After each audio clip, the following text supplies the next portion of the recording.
Assalamu alaikum. Walaikum assalam. We're back We're back, episode 3, on the same day. on the same day. Nice. Thought I might as well. It's been a few hours, so we're not fatigued. Yeah, got coffee here Yeah, that should help us go.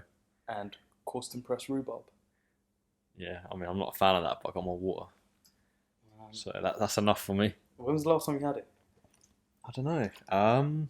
You should try it, see if you like it again. I might try again. You know, some things you have, and like, a perfect example of that. When I was younger, I hated kisuri and sana, during Ramadan. Yeah. I hated it, but like, I'd say it's been a good few years now since I've been having it. Now, bro, I love it now. It's like my favourite. Like, iftar is not I still hate it. iftar without kisuri and sana, man, for I me. still hate it. I don't know how. It's just so soft and gloopy, man. It's like that. I think your tastes just like change, don't they, throughout the years? Yeah. All stay the same. So I think that rhubarb drink, give it another go. Might like it. You might do, yeah. Yeah, for sure. Try it. No, for sure, man. For sure. What's happened in the last few hours? We've ate some food. Yeah. Watched some TV. Prayed us on. Prayed us on. And that's it. And we just thought we'd do another episode. Might as well. No, it's good. I think it's good to be consistent, like get the ball rolling, and So we're going to do like 2 more after this. Yeah, 2 more after this, and then release all of them at the same time. yeah, we'll do that, and then from there we'll just do them kind of once Once a week from there. a week or once a couple of weeks. Whatever, we'll work it out. But yeah, like we'll do them fairly regularly after that, I think. What we could do is like record 2 in one go. Yeah, So then because I think do it's it bi-weekly. yeah. I mean, because obviously with commitments and stuff, and like we might not be able to do it every week. Like you might have something on, or I might have something on. So Yeah. yeah, I think that's a good idea. Do it, bang out a couple in. Definitely, man. Yeah, definitely. Definitely. So Full show. for Right. sure. So, work and education is what we're talking about in Yeah. this one. We are. This That's is the topic. It's not weird, but there's a lot to talk about in this one.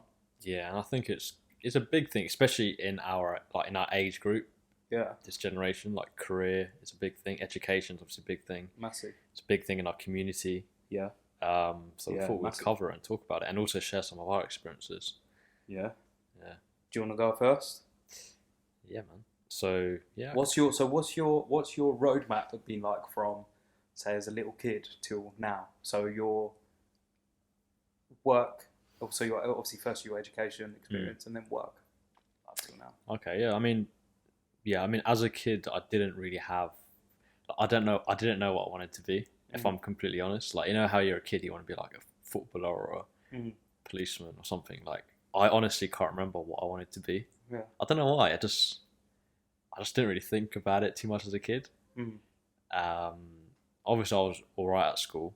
We talked about this in the first one actually. How like we're the only ethnic minorities in our school, so I suppose that made it a little bit harder, because obviously our parents didn't speak English. Yeah. So we naturally didn't really speak English straight away. And obviously in our family at the time, I mean, in my family, no one really spoke English because my mum obviously came to this country and then she got married and obviously had like my sister, and then she had me. So she'd only spoke Bengali. So we only spoke Bengali at home. So obviously going into school, as most immigrant children, you just kind of pick up education kind of as you go along. So I wasn't like the smartest kid, but I wasn't the stupidest kid either. I was stuck in the middle, if that makes sense. So obviously done GCSEs and that, got fairly average grades. I think I got like a couple A's, like 1 or 2 A's, got a few B's, mostly C's. So I was content with that. So yeah, that was like school GCSEs. Obviously went to college, studied. I've done law, economics, and business studies as my A levels. Nice. And again, fairly average grades. Like, I'm surprised you remember, man. I don't even remember why. do you not? Not really. I mean, it's only 3 subjects for me. I remember I took English. Yeah, as a A level. Yeah. And I took. What did I do, man? Yeah, I can't even remember, man. Yeah, Anyway, like sorry. again, Carry like on. I didn't really know what I wanted to do, so I just picked like even at college, to be honest, I didn't know what I wanted to study. I think I remember in school I had this one teacher. He's an English teacher. His name's Mr. Hill. Shout out, Mr. Hill. He helped me choose. Well, he helped me choose economics 'cause I didn't really know what it was about. Yeah. And I remember him telling me, like, I remember he sat down with me, and he said, "Oh, economics is about this, this, and that." And I was like, "Oh, that sounds interesting."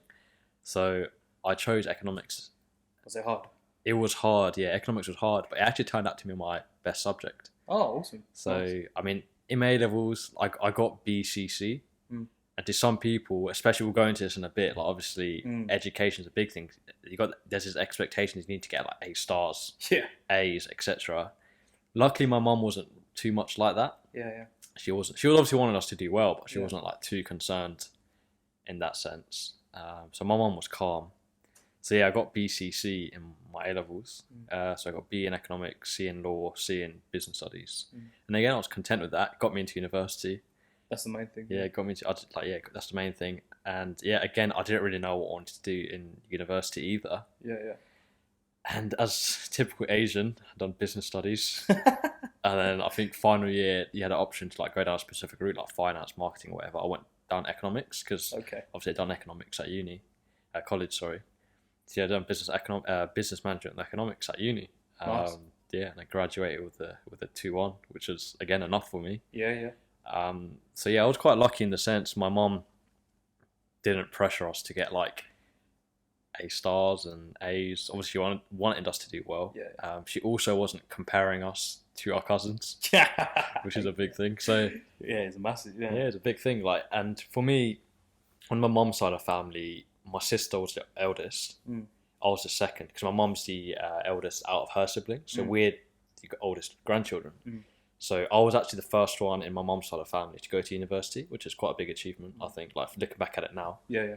And even on my dad's side of family, I think I had one cousin that went to university.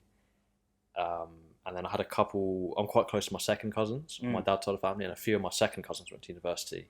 And that was it, really. I'm not the oldest in my dad's side of family, but I'm like close to being one of the oldest. There's maybe like 4 or 5 people that are older than me. Yeah. So yeah, went to university, graduated the 2-1 a few years ago now. I think it's about 4 years ago, I want to say. Okay. I graduated. And then, yeah, since then I've been working. Nice. Yeah. What's work life look like? Work life's interesting, man. Again, because I didn't know what I wanted to do. Yeah. It was quite difficult finding a job. So what industries did you go into and then end up in? Obviously, I know the answer to this. Yeah. But for the sake. So after I graduated, I actually got a job at a high street bank. I'm not going to say who, for obviously obvious reasons. But yeah, so I went into banking. I had in my mind, Asian mentality, like you always think working in banking is a good sector to go down, right? You think, oh, I'm gonna make loads of money working in the bank, and you can, but like I found in retail banking, not really. Yeah. Okay. So this was actually I finished uni. I didn't even get my results back. I didn't even graduate yet, and I applied and I got the job. So it's not even like a graduate job, but I still went for it because I knew I needed to look for a job after I graduated. Yeah. So yeah, I worked in retail banking for like 2.5 years. Yeah.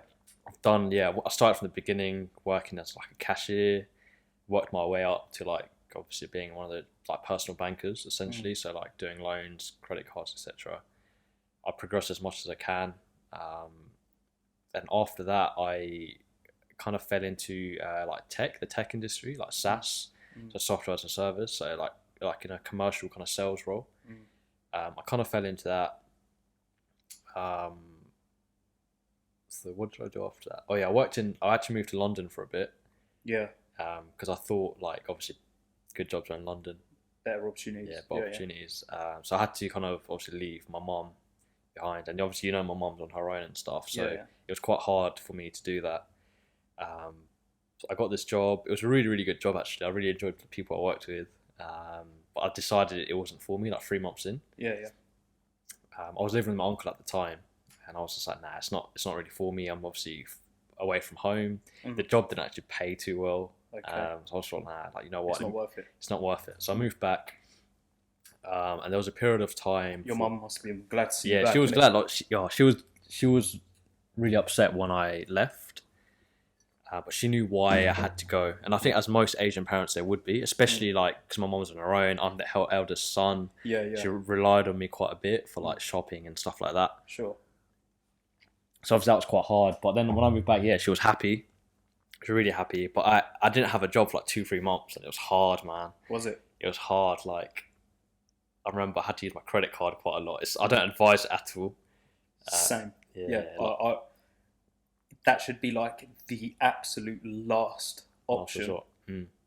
Credit card. Yeah, so I did that. Obviously, I had to use it. Yeah. I obviously paid it off afterwards. Yeah. But like for the time being, I had to do it. Yeah, of course, man. Yeah. So yeah, at that time, I was feeling quite low actually because I was like, in where we are in the Brighton area, there's not much career opportunities really. Yeah. Like you have to kind of go into London for a good job. Yeah. You can get jobs in Brighton, but they're not. All the good stuff is based in and out of London, Yeah, definitely. basically. And where we were in like Sussex, Brighton, there's not many opportunities. But then yeah, so I was obviously feeling quite low at the time, and I was making dua a lot, praying a lot, and alhamdulillah, bro, I landed a really sick job. So I'm not going to say the company, but Yeah. they're one of the largest tech companies in the world. Yeah. Like yeah, I know what you're saying, what you're talking about, and I can vouch for that. yeah, Yeah. the sick company, and the job itself was sick, man. I loved it. They paid quite well, mad career opportunities. So I went into that, done that for a bit. Basically, I was there for a bit, and like cut a long story short, I got made redundant there. Yeah. Which was understandable. Like the circumstances was like I understood why, and it was like fair enough. I accepted it, and even then, to be honest, like I wasn't hard hit by it, because basically I managed to find a job after that straight away. Straight away, you got another job. Like Yeah, you, from what I remember, you secured the job even during your coming towards the end of the period. Yeah. Actually, from the cut-off day, from when you have to stop working from your other place to actually starting in this place. You got a job while you were still working at the other place, didn't you? So I remember, alhamdulillah, man. Like praise to Allah, man. Yeah, it worked out quite well. Yeah. So yeah, I started at this new place, and because the company I worked at before was so large, because I had that name on my CV, like it was quite easy to get a job. So alhamdulillah, the job I'm in now, again, is very similar to the job I just left. Yeah. It's in obviously tech, like a SaaS, software as a service, whatever. Like some people know what it is. Yeah. Like tech industry, and I've been there for like a year now, I think. But yeah, really enjoying it. Good career opportunities. Gives you a chance to grow. So yeah, that's where I am now. Nice. So that's me. Interesting. How about you, Saf? Go on. Give us your backstory. So yeah, obviously going through like Sorry, I was going to check the camera real quick. yeah, check it. So I was like kind of similar to you, really. I was quite sort of average in school and stuff, all the way through kind of primary school, secondary school, college. I was fortunate because I found that because I'm lazy, right? I believe in like work smart, not hard. Yeah. And for people with my kind of mindset of work smart, not hard, like if you break that down, that is laziness. So I was trying to find constantly ways where I could get maximum results with minimum effort. Right? Yeah. And I got quite good at it, and alhamdulillah, it worked out so much so that I could put in, this is not advice by the way, I could put in not a lot of effort into school and education, but actually still come out with like decent grades and stuff like that. Yeah. So that's what I did. I wasn't ever massive on education. It was my parents that were kind of driving that force, really, as typical Asian style. When I did my A-levels, again, like, I can't remember what I did. I done like English literature, and then I done like 3 more. So I done like 4 A-levels, but I can't remember what the other 3 even were. I think one was like geography or history? I think you It was mentioned to me. geography, I think right? you mentioned you'd done geography before, so it must Geography, be. wasn't it? Yeah. Yeah. And the other two, I think one was business studies, Yeah. and the other one, bro, I can't even remember. Anyway, I can't remember. So did that, and all throughout that period of time, sort of going through college and whatever. Yeah. Um, very much similar to you, I didn't know what I wanted to do as a career wise. All I knew was that I want to start working and earning money straight away. Yeah. Yeah, and that I don't want to go to university. I don't care for university. I just want to start working, earning straight up. When I was even younger than that, I still didn't know what I wanted to be. Like in my head, I thought I was going to be like a Power Ranger or something. I probably wanted to be like the White Power Ranger. What the white one? Because he was the sickest He was one. powerful, yeah. He was the sickest one. White supremacy.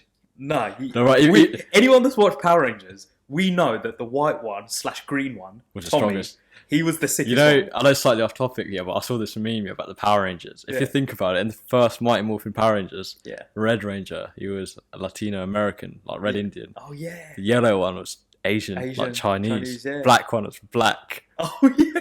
How do you explain the blue one, though? He was white.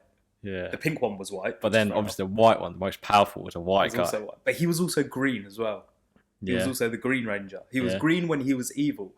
Hey, that's real, actually. He was green when he was evil. Then when he turned good, they made him white. I know. That's weird, isn't it? Yeah, now you think about it. Yeah. Very odd. I think we've uncovered something here. That's what I'm saying. Like, I saw this before. I saw that meme, and I was like, it makes complete sense. Like, how is that possible? Do you know what I mean? It's Very like, true. It's weird. But yeah, either way, the green / white ranger was my favourite. And when I was a kid, I was like, I'm going to be a Power Ranger. That's what I want to do as my job. That was when I was like 6, 7. Anyway, so college, done all of that. And during that period of time at college, I was working in retail. So during that period, I had 2 different jobs, but both were in retail, right? And I got my results and stuff. Check this. So I didn't actually apply for university until the day I got my A-level results. Oh, really? So that was proper last minute? Yeah, crazy last minute. Yeah. And my mum was like, and I was saying through all that time, I was like, no, I'm not going to uni, I'm not going. And my mum, obviously, much to her dismay, she was just kind of like, got to do it. Yeah, you have to go with me. Do you me. think it was because of that reputation thing we were talking about before? Yeah, 100%. Like, don't get me wrong, I'm sure...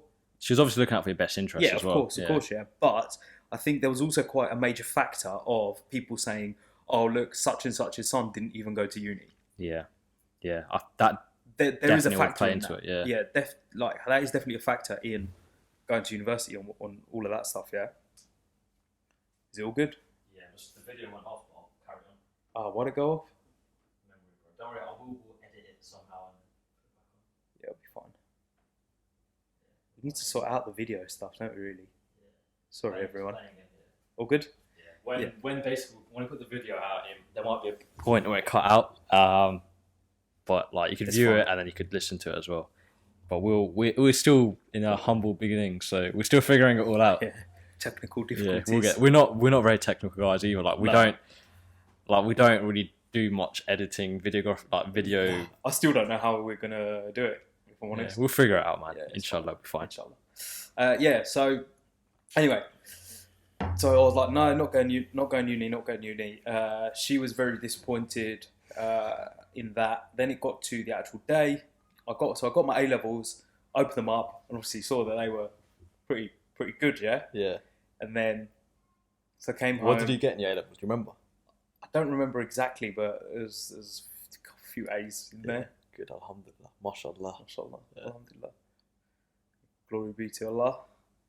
And because I wasn't going to go to uni, and this is what I say, I've been very blessed, because I had no intention of going to uni. I didn't particularly try, but for however it transpired, I done all right. Actually, I remember what I did, bro.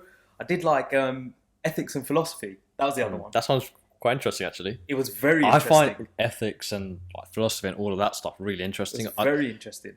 I don't remember learning too much about it. To be honest, like they should make it a core subject. It was a A level Mm. thing, so you don't like learn it like normally or whatever. Yeah. So it was an A level thing. So it's an option that you choose when you get to year 12, basically. So yeah, done that, and I had great joy in. So my philosophy teacher was amazing. She was such a legend. My ethics teacher was a waste man. He looked like Ned Flanders. Really? Bro, you'll laugh here, but I promise you, looks like Ned Flanders. Anyway, me and him didn't get on. There were underlying racial tones in everything that he said and did. And my older siblings, actually, so they went to the same school as me, obviously before me, because they're quite a bit older. So by the time I actually went to school, they were already done and out, right? But they knew the teacher, and they were saying like, yeah, he's proper, he's a racist guy. Yeah. So anyway, me and him didn't get on at all whatsoever. So after I chose ethics, he obviously we didn't get on, and after about a couple of 2 months, maybe 2-3 months, I actually stopped going to his lessons. And what I used to do was, my mate James, shout out man like James, was in the same ethics class as me. So I used to actually have to copy his notes because I wouldn't go to the lesson. Kept sending letters home. My mum saw it first few times, and obviously she was like, "What are you doing?" Yeah. So I told her the situation, and she accepted it. She was like, "Yeah, fair enough." So then he realised that didn't work. Sending letters home is not going to get you in trouble. College, because I was in college, they can't really do much. Well, it was sixth form. Yeah. So the sixth form is part of the school. So year 8 to 11 was the school part, and then year 12 to 13 is the sixth form part. But it's actually in the same school. Yeah. So he kind of knew who my parents were from when I was like, and even your sibling, and from my siblings as well, yeah. Anyway, so it didn't work. So went through the whole 2-year process of not going to his lessons, but again, alhamdulillah, I had a really great time when I opened my results that day. Yeah. A nice big A staring at me for ethics. Really? And I'd gone to maybe in 2 years, 2 or 3 months worth of lessons, and he was not happy. Bro, poetic justice at its finest, man. He was not happy. The man did not look me in the eye. I wish, when he found out your result, I wish I could see his reaction. Well, I was there, and I opened it. He was there. He was there when I opened it, and I was very smug, and I was like, "All right, sir, what's going on?" And he was just kind of looking at the floor. I was like, "Do you want to see what I got?"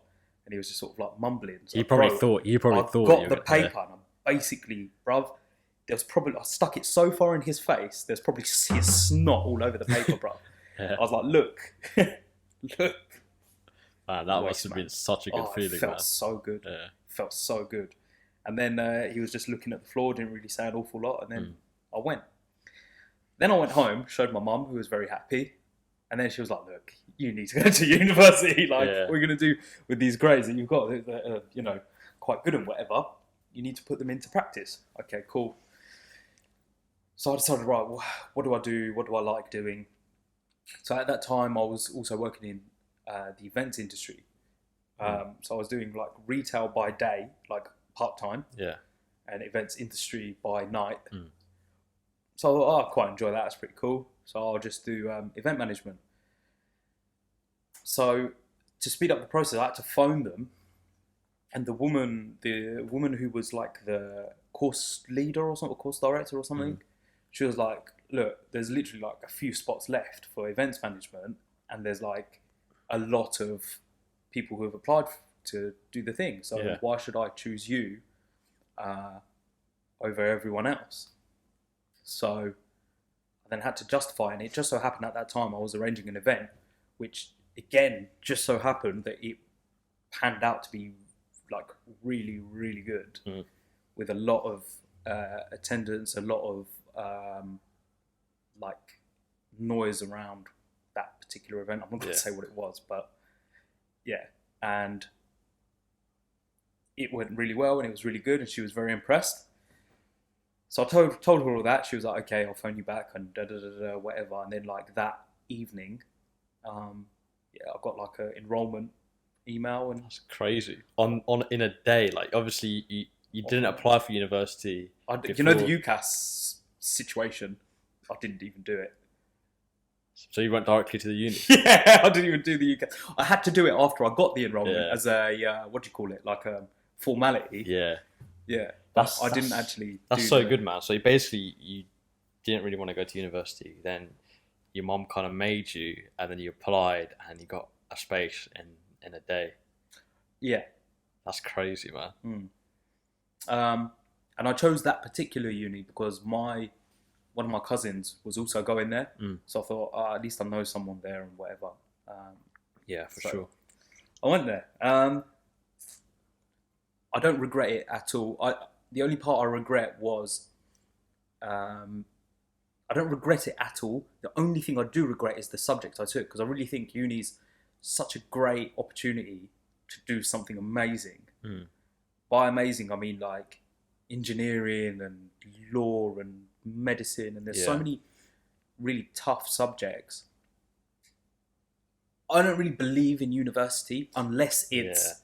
I think we'll get onto that because I know what you're trying to say. Because there's certain professions where you do need to go to university, and certain professions you don't. And it's not for everyone, and that's okay. It's okay if you don't go to university. We'll touch upon that in a bit, for sure. Yeah. But I know what you mean. Yeah. So, but I don't regret it at all. I met, as you know, some of my bestest friends there, who are really, really cool, great people. Yeah. Same with me actually. At university, I met some friends that are friends for life. Obviously, there's some people like I don't tend to speak to a lot of people that obviously I went to university with, but there is a handful of people they're going to be like friends for life forever. Man. That's it. And like these group of mates, because they're all kind of spread out everywhere, we don't see each other like all the time or anything. But when we do, it takes us back to when we were at university catching hella jokes, and it's just amazing, man. They're really amazing people actually. So yeah, I don't regret it one bit. So then came out of university, typical thing, moved back home to a sleepy village in the middle of nowhere, which obviously meant I found it hard to get a job. Yeah. So I was like, what can I do? So I got my old retail job back that I was doing before I went to uni. Thankfully, that I was good at that job. So, and I maintained good relationships with the people, with the management and stuff like that. Yeah. So when I told them I needed a job, they were more than happy to take me, which, again, very thankful to those guys. Then the way I got my second job, which was in... the story how you got your second job is like those typical, like, good feel stories like you hear on, I don't know, like you see in a movie. Like honestly, it is such a I think it's an amazing story. So I'll drop it now. Yeah, you should drop it. Obviously, you won't say where you worked, but what industry would electronics? Should we say that? Retail electronics, let's say. Yeah, kind of. Yeah, that's the job. It's a you hard one. It's like a mixture between like retail and corporate sales. Are we talking about the new job you're in? Nah, the other one, the one before this one. Oh, okay, yeah. It was sales. It was sales in what industry would you even say, bro? Like, what kind of work environment would you even put that in? Let's just say it was sales. Yeah. We'll just call it sales, right? It was a very good sales job opportunity. And the way I got it was, so there I am in my normal retail job, walking around, legs are bare hurting and everything because he's walking around all day. It's about 6 p.m. in the evening, just before Christmas time in 2015. Yeah, walking around. See a man come up to me, and he says to me, "Oh hi, yeah, I just need your help. Yeah, how can I help you? I need to buy a TV." All right. So you were in retail electronics before, and then obviously the new job you went into is like corporate sales. Yeah, that's right. Yeah, exactly. I need to buy a TV. So that probably gives you a fairly clear idea of where I used to work, my first job. Cool. I hope you look for a TV. He picked like the most expensive TV in there, and it was one of those TVs that are literally there to look nice, and it's so expensive that no one actually buys it. It's just there to look display, nice. Yeah, it's like one of those ones. And I was like, I knew in my head we don't have this TV, but I thought, oh, let me just check. So I checked, don't have it. He was devastated. He was like, oh, but I love this TV. And I said, look, I don't know what I said to him, but I can't really remember. But I was like, look, I hope you find another one. Don't worry, I hope you find another one. I'll tell you what's good. I'll tell you, tell me what you like, and I'll try and find one that best suits what you want. So he done that. Then he was like, right, I also need to buy an iPad. Okay. So what kind of iPad do you want? And he goes, what kind are there? I was like, well, like basically sort out his needs, this, that, and the other. Anyway, the iPad that he required for the type of work he was going to do on it, we didn't have again. So I sourced one for him from somewhere else. And he was really grateful and thankful. You're going basically like above and beyond. Like, I mean, you're doing your job. He was a nice dude, man. I'm doing my job, exactly, bro. Like, at the end of the day, I was there to help people, so he needed help, so I helped him. That's all, man. Yeah. Do you know what I mean?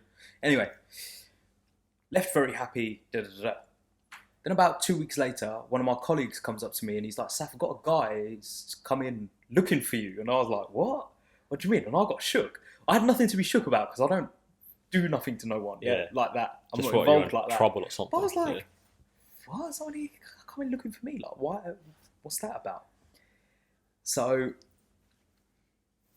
and it was the same guy. It was the guy who I served like 2 weeks previous, but I didn't clock him at the time. Yeah. I didn't recognize him. And so he was like, do you remember me? No. Oh, you sold me this, whatever. Oh, right, yeah, cool. And he was like, do you want a job? And I was like, oh, yeah, that's it.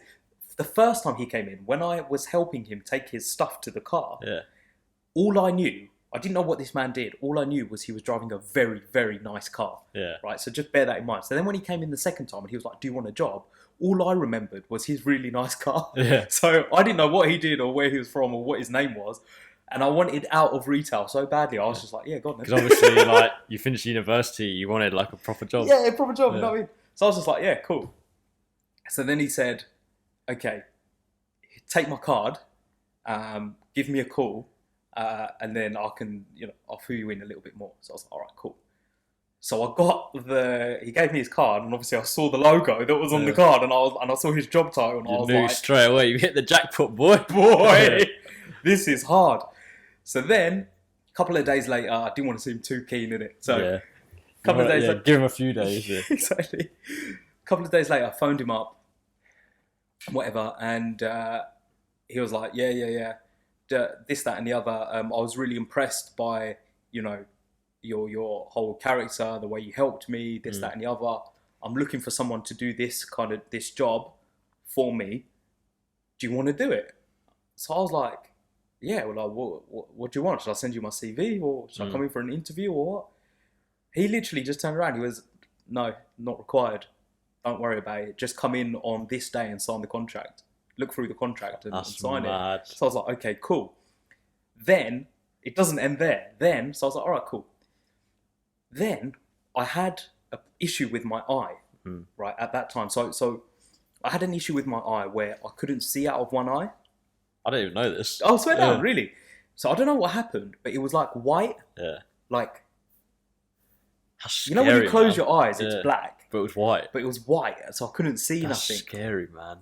It was scary. So I couldn't see out of one eye. So obviously I wasn't allowed to drive. So I had to give a sick note into my current workplace in retail. Gave a sick note there. Then in between that was when I needed to go into the new place to look at the contracts and sign it and whatever. So by that time, thankfully, it was clearing up a little bit. So I drove there, looked at the contract, and I was like, this is amazing. This is cool. And some of the perks that come with that. So I was like, okay, sweet. Signed it, started there.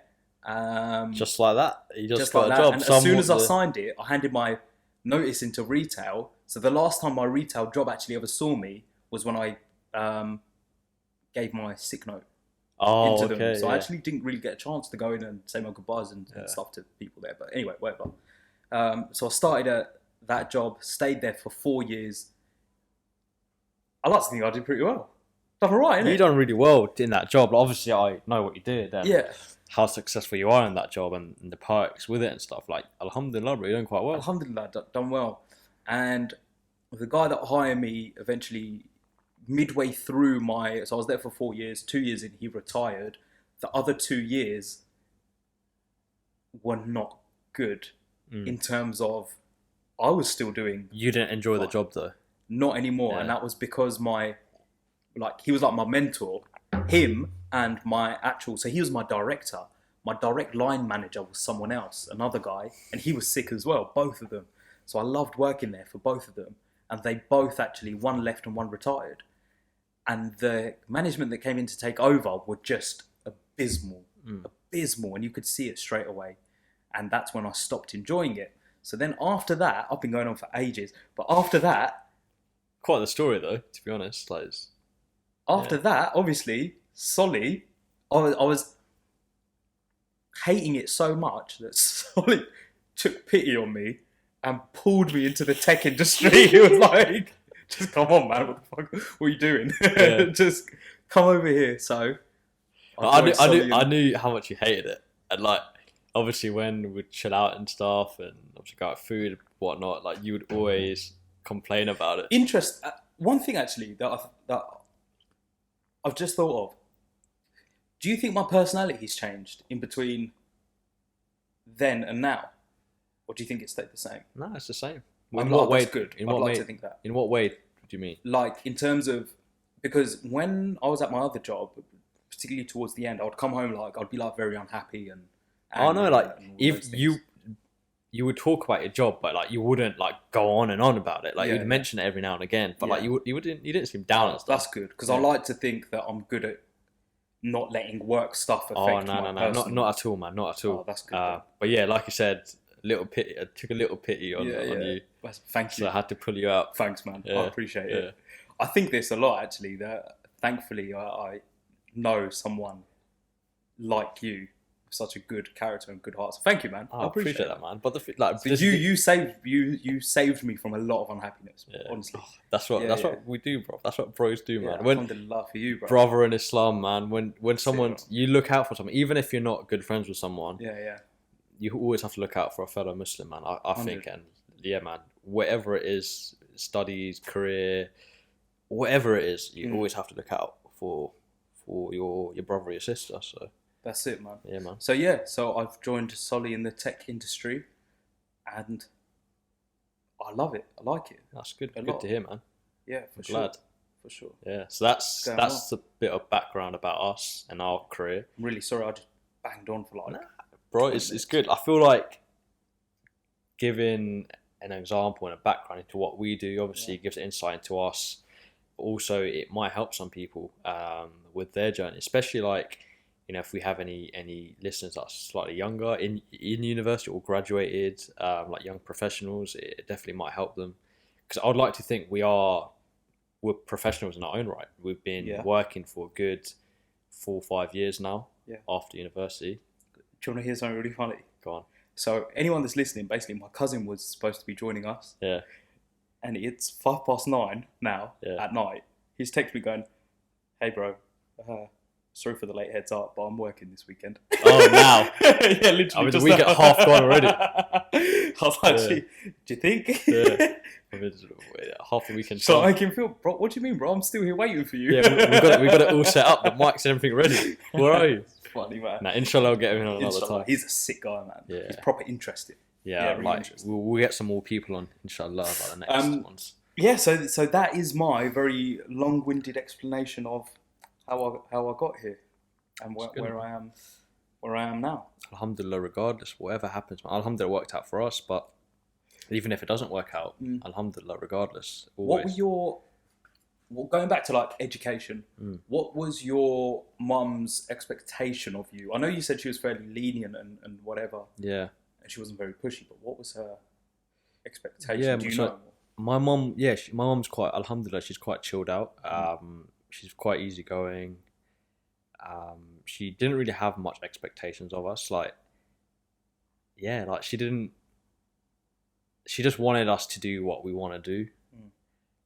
She didn't expect us to get amazing grades or this and that. Like, she's not even that fast. Obviously, I have a younger brother. She didn't put that pressure on. No, she didn't put that pressure on. Even now, obviously, I have a younger brother who's just finished college and is going into university this year. Yeah. She's not that picky with it, to be honest. So she was quite calm.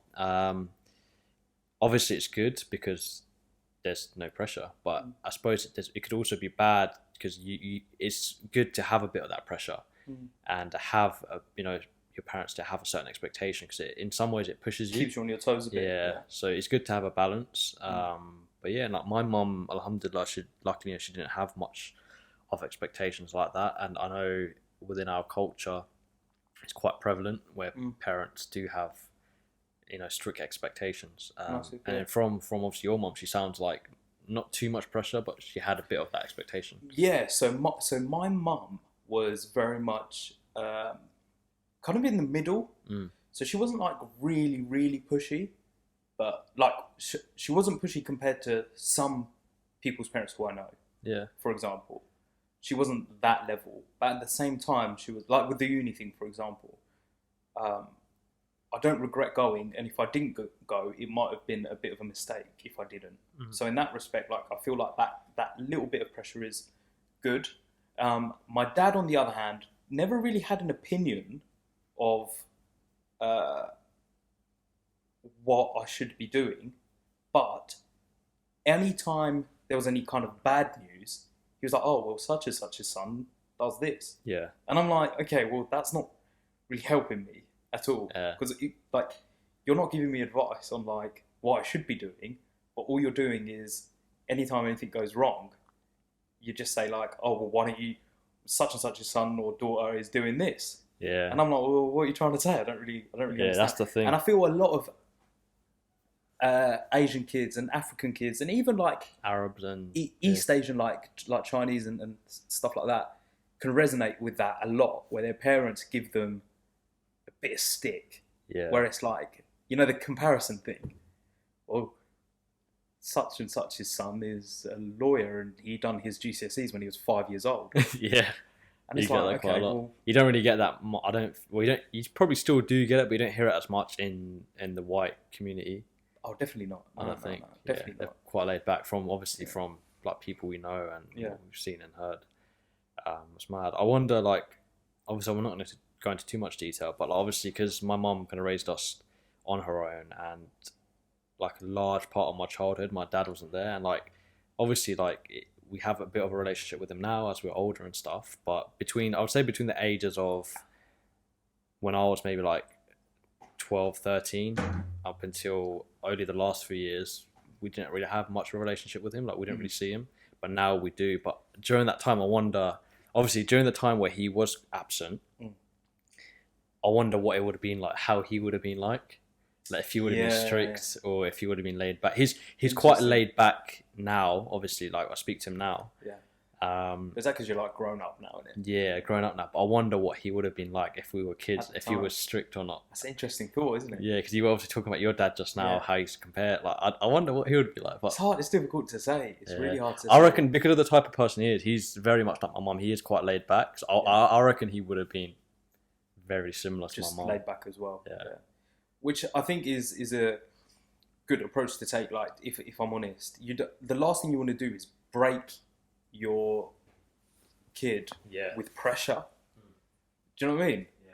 Like, you don't want to break them with pressure. Has it stopped again?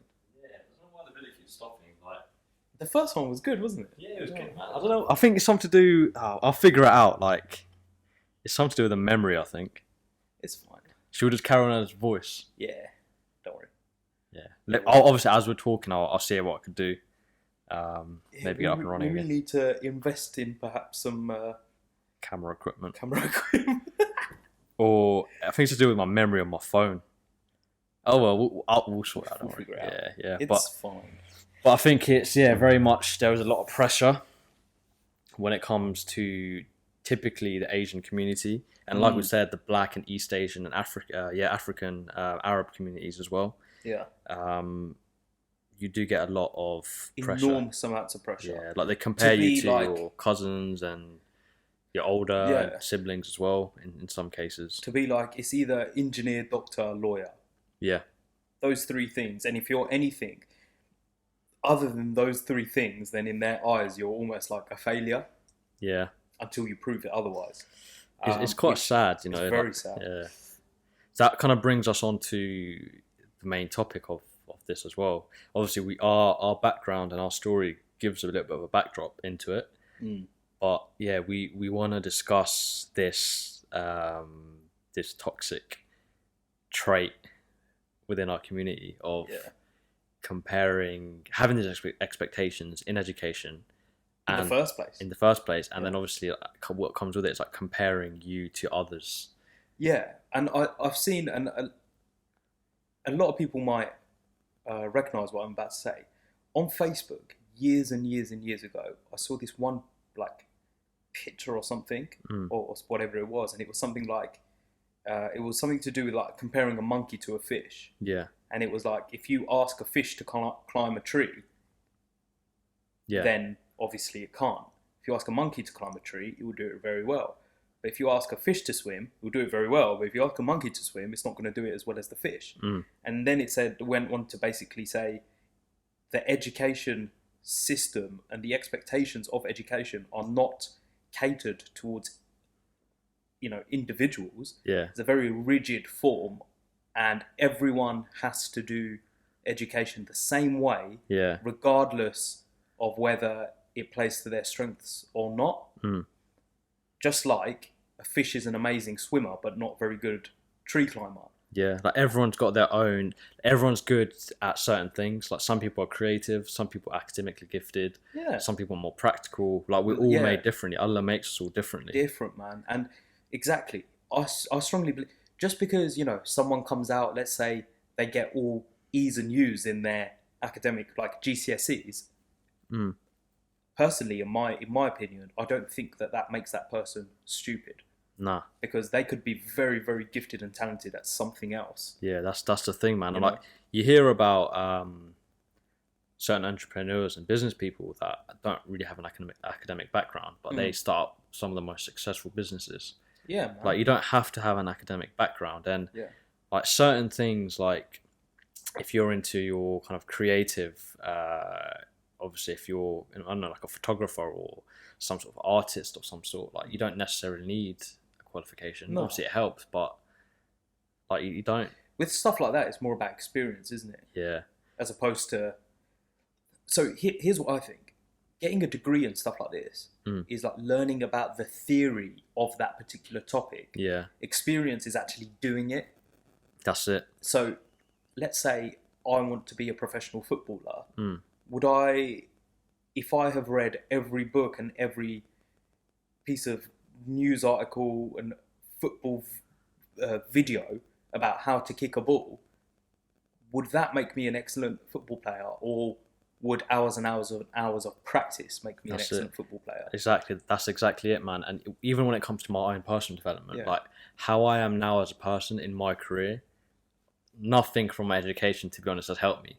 It's helped me. Same. The degree Yeah. has helped me to get my foot in the door, Yeah, because obviously I need to have a degree to get that job. But nothing I learned really in my degree or throughout my years at college and school has. like you don't put that into practice now, like, do you? I've learned everything. You learn like people skills and things Yeah. like that, right? Yeah, exactly. More That's it. practical People things. skills, how to like carry myself, body language, how to communicate, all of that stuff I've Yeah. learned through work. Yeah, Yeah, exactly, man. it's a weird one, It man. is very weird. I did my degree, graduated like 6 years ago or something. I have not put it into practice at all Yeah, whatsoever. neither have I, man. So that goes to, and we're doing okay. Yeah, alhamdulillah, man. We're doing pretty good. Do you know what I mean? And that goes to show that,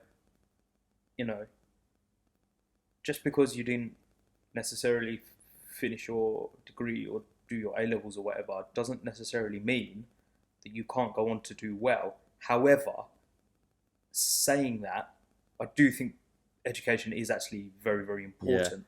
You don't necessarily have to do it, but a form of education I think is is good. I think to be honest. education is crucial, but having a degree is not. Yeah. Oh yeah. Yeah. Yeah. Like, Good way of putting it. Yeah. having a degree, like we said, if you want to go down a certain profession, if you want to be a doctor, lawyer, engineer, that's when you need a degree.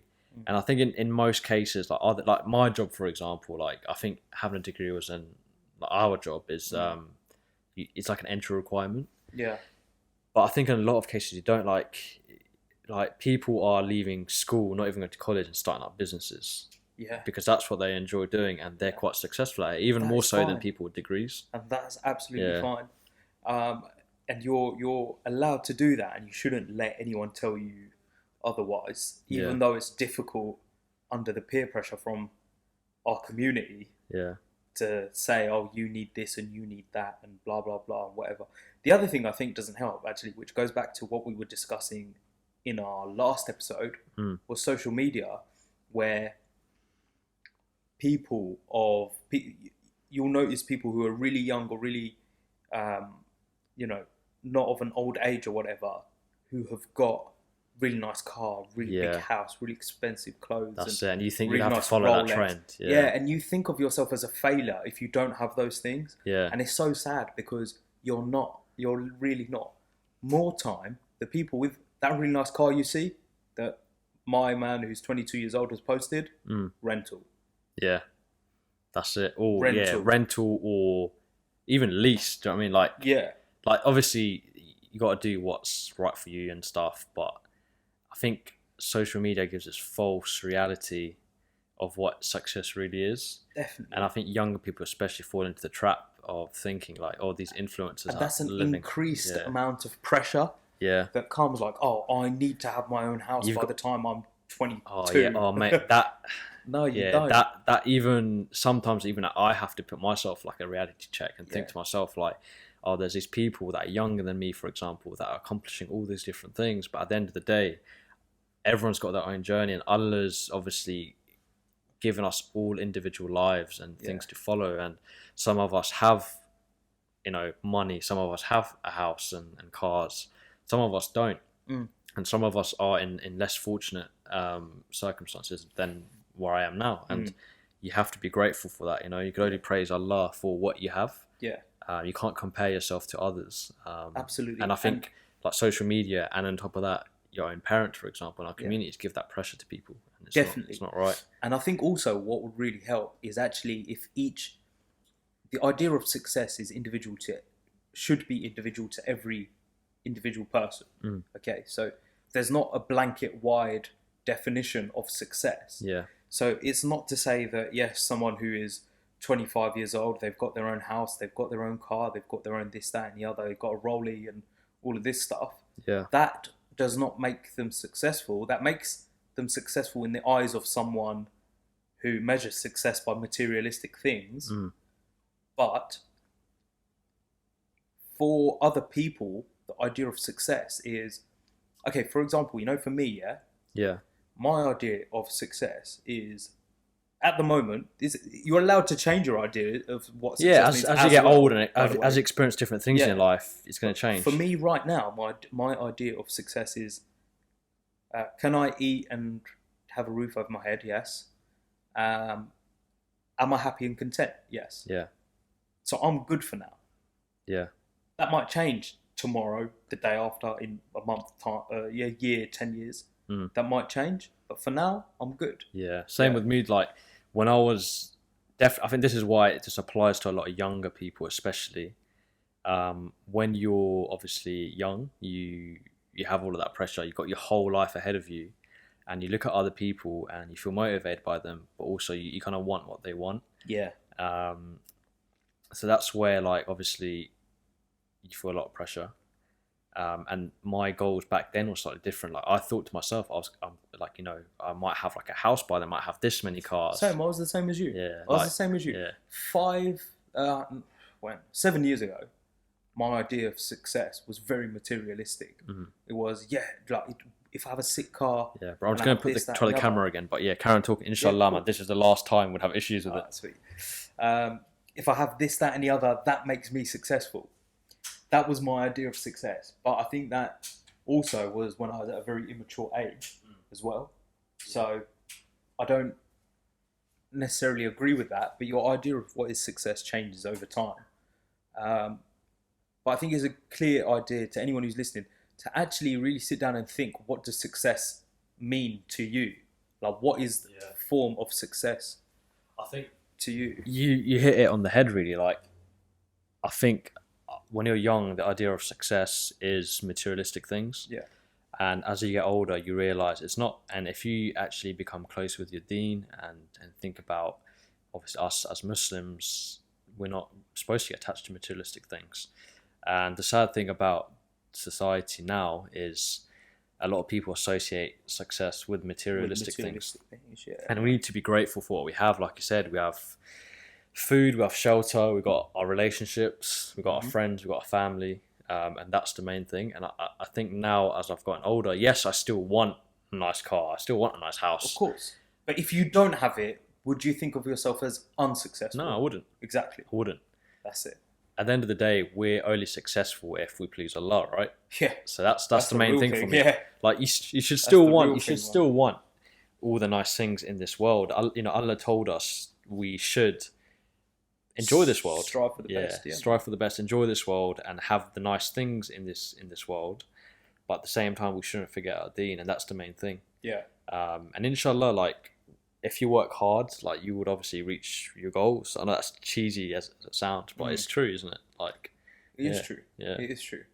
Yeah, absolutely, very true. Do you think there's a difference in educational expectations from our parents when it comes to males and females, so sons and daughters? Oh yeah, definitely, man. And it's sad because there shouldn't be.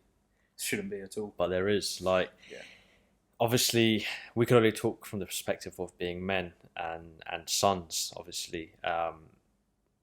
You're obviously the youngest son. I'm the eldest son, obviously for my mum. And, like, you have this expectation of, obviously for me it's slightly different as well because my mum's on her own. Like, you automatically become like the breadwinner, and as the eldest son, you have this expectation to look after your parents, and in my case, my mum. So you have this expectation to be successful, so that you can kind of provide for them. Yeah. And I suppose when you're a woman, when you're a girl, it's not that case. You're expected to get married, and depending on the in-laws of a girl, a woman. Like, some in-laws don't like it when they work. Yeah. I just find it so crazy, bro. Right? Like, I feel sorry for girls. I do, because I do. They can't. If they continue into further education, people will go, "Oh, why isn't she getting married?" Or, "Why is she so, like, acting too much like male behavior, like trying to be this person, like how men are doing it? Why is she trying to do that?" So they get that from that angle. Then they get, if they don't do it, go into further education, let's say they just stop at A-level, people look at them and go, "Oh, clearly she didn't have the ability to be able to go to university." They can't win. They can't win, bro. Like, what actually men do? Like, as a female, that'd be interesting to get a female perspective on it. But I do feel sorry for them, bro. Like, what are they actually meant to do? Because if they do too much, then everyone's like, "Oh, look at her. She's trying to be a show-off. She's doing too much." Yeah. If they don't do it, then everyone's like, "Oh, she must be stupid and clearly she's not capable." She's not as educated as certain people. Yeah. Well, I feel what do you want, mate? I feel like, again, when it comes to, like, when you touch upon marriage and stuff, like, if a woman, if she carries on through university, you'd graduate at 21, 22 years old. Some people might want to pursue doing a master's. Again, 23, 24. PhD, whatever. Like, some people, if they're really passionate about a certain thing, they will continue studying till like 25, 26. Yeah. Then they obviously want to think about the career. So people might not necessarily be ready to get married until maybe like late 20s. Even 30s. Yeah. But that's their choice. But that's fine, though. That's fine. But the thing is, like, aunties and people, they will be like, "Oh, she's past her expiry date," or something like that. Do you know what I mean? Like, it's sad, man. And this is like one piece of fruit or something. Like gone off milk. But this is the sad thing in our culture. Can you imagine if they came with like a sticker, and it had like expiry date and use by date and stuff like Yeah. that. That's what they treat. That's That's the what thing. they treat This is them like this is what happens to, I think, women in our culture. They It's messed up. It is yeah, messed up. man. If they want to pursue their education, their career, people look at them like, oh, like why aren't they married by now, or this and that. And I think with guys, it's more like, oh, like why do they not, have a bunch of properties or this and that? Like, Yeah. It's just like, I feel like they're almost inclined, like if a brother's like really good on being very pious and whatever, but let's say like he lives very modestly, yeah, um, they'll reject him because he doesn't have oh yeah, that's a car that's over like £40,000. Could you imagine being rejected for marriage because you're in a deen and you don't have like, you're not financially stable obviously you are financially stable but you're not rich. Yeah. Yeah. No, it's pathetic. It is, and Pathetic. I feel like, and I think and in the same breath, it's also pathetic that females get rejected for marriage because they're too educated. yeah, That's or also like, or they're pathetic. too old because they pursued their education, their career at a certain age. Yeah, it's Yeah, pathetic, man. It is. It really is, and this is what needs to change in our culture and in our society, and I think it will, because obviously we're a certain age, and people of our age, when they get married, have kids, like it will start changing with Yeah. with like our generation. Yeah, It'll definitely. start when we're a lot more understanding to things like these. And I'm here for it, bro. I can't lie. Yeah. I'm glad. Yeah. I'm glad. No, I agree. It's one of those things, like we do need to take these things out of society. We need to educate our parents on it and make them understand. But luckily, obviously, we're going into this generation now where we are understanding, and when we have our own kids, we'll be supportive of education choices that they make and the career choices that they make in the future. And you need to find the fine balance of pressure. Yeah. It's like, don't always do up 24/7 constant pressure. You'll just break their mental well-being. Yeah. You really, really will. That's and it, it's not good. And once you've done that, that's a very deep and dark place to come back from. Yeah, definitely, man. I've seen it happen, bro. I've seen it happen. Like, it's a deep and dark place to come back from. I'm not talking from my own experiences, but I've seen people that happen to other people. That's and it looks very extremely difficult. Yeah, to inshallah, man. Allah makes it easy for us all. Inshallah. I'm quite conscious of the time, bro. There was another thing I wanted to or 2 points that we wanted to kind of talk about. Maybe we could quickly do it. Do you think? Do you have time? Yeah, I think we could do it for another 5 minutes or so. 5 to minutes. Yeah. One of the things is about, obviously, where we grew up and where we are now. Again, we talked about this in the last previous episodes, of us being the only ethnic minorities in our area. And that also is within our work environment as well. Being the only minorities in kind of like a mostly all-white workforce, you do face some racial injustice.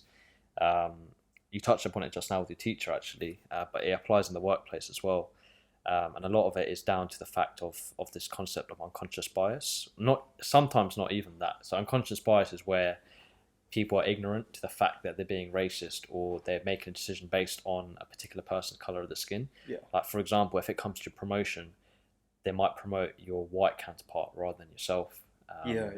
Obviously, unconscious. They say unconscious bias, but we know sometimes it's not that. They are just blatantly racist. Yeah, literally.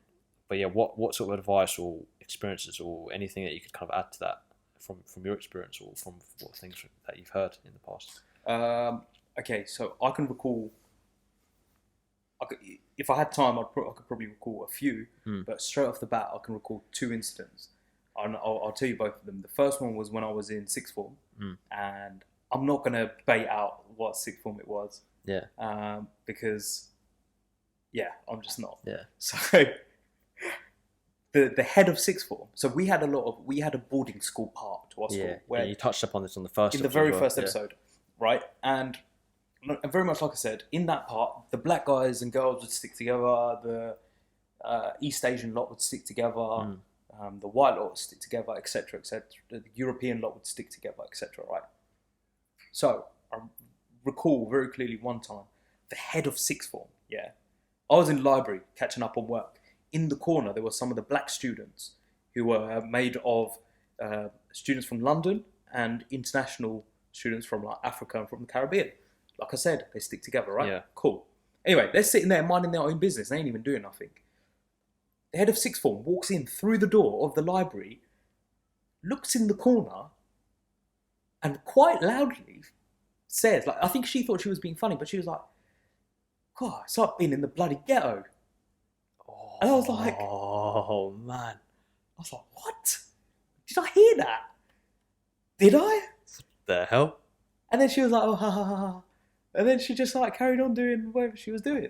I was like, what? What the Like hell? at the time, you don't really think like too much of it or whatever. When But you it think was back only, at it, yeah. it was only after about like maybe an hour or so, where then I was actually talking to one of the people who were in that particular group of people, and I was saying to him like, "Did I hear that correctly?" And he was like, "Yeah, that's what I heard her say as well."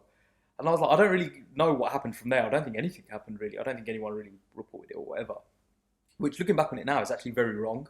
Yeah. If I could wind the clock back, I would. Yeah. So that's number one. Number two was actually in my last workplace where my direct line manager actually used the derogatory word in front of me. Oh, damn. And it didn't end well. Yeah. I can Basically. imagine. Nothing happened, Yeah. but I've told you about like car park conversations. Yeah. It could have been a car park conversation. Yeah. Damn. So What's a car park conversation for those that don't know? just a conversation in a car park, bro. Just in case hands get raised. No, Just in case people want some smoke.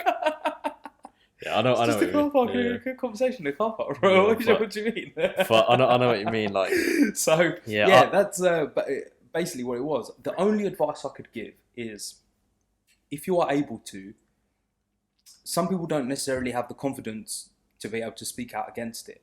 If you are able to, call them out on it. Yeah. Actually call them out on it. Yeah. That's the only advice I would give. I would say otherwise that it's not going to stop. I'll say that, and another thing as well. Like, I won't go into too much detail now because it might take up a bit of time. But as the minority, as Muslims, as Asians, not even that, even if you're black from a minority background, we have to work harder than anyone else in the room. Mm. We have to work harder than our white counterparts. And when it comes to like in our career, for example, like we might say we perform at the same level as them. We can't just let it stay at that. Absolutely. We have to go beyond, and because again, going on this thing about this unconscious bias or just borderline racism as well, like people will pick the white person because it might look better for on that, they just prefer it that way. It might look better for their board or whatever. Just have senior managers. It might look better for their customers, or for whatever reason they'll find a reason. But whatever that reason is, it always looks better for them having a white person, right? Yeah. So we always have to work harder. Like we have to work so hard where they have no choice but to promote us. Yeah, do you know what I mean? And that applies for most jobs, most industries. And I guarantee, like anyone who listens to this will face some sort of issue like this in the workplace. When people come to work, So guaranteed. Always have to work harder than the next person. Yeah, absolutely. I agree. And last thing before we cut it off, we've got like maybe a minute and a half. If you could give a younger version of yourself one piece of advice, what would you give to do with work and education? So I guess this applies to me and whoever might be listening that's younger. Like, I think in work or in education, obviously, try not to feel the pressure too much. Just try your best in whatever you're doing. Like, it doesn't matter if you're going to go to university or not. You should always try your hardest in your GCSEs or like A levels, whatever. So I'll obviously go back and kind of give that piece of advice to myself, because I think I was maybe a little bit relaxed. I knew I could have applied myself a little bit better. Maybe even got better grades. So I feel like that. And also when it comes to career, I think career stuff will be more applicable to people that are perhaps listening to this or might listen to this. It's like, don't be afraid to try different careers. Like, especially with me, I didn't know what I wanted to do. So don't be afraid to just try something. Because whatever you do, like if you make the most out of it and build the skills, your experience up, that's the main thing. Because we both know experience is key when it comes to like 100%. work. So whatever you're in, just build that experience. Try to be the best at it. And then that would open up other doors, especially if you start networking and stuff like that as well. Definitely. So yeah, I think don't be afraid to try different things. How about good, you? man. What would you say? I would say don't force yourself to mold into the expectations of other people. Mm. Don't think you're a failure just because you don't do well academically. Yeah. And I think don't get stuck in a rut doing something you absolutely hate. You're better off making less money and doing something you absolutely love than doing something you hate for a lot of money. Yeah. I've done that, and it's a horrible place to be, and Yeah. you get stuck, and it's very difficult to get out. So do what you love what you do. That's it. Yeah, as cliche as it sounds, it's true. As cliche as it sounds, it's very true. That's a very good piece of advice there, Saf. Thank you very much. Thank you very much. Right on time for Maghrib. Yeah, alhamdulillah. Should we call it there? Let's call it. Peace out, everyone. Thank you very much. Thanks for listening. Take care.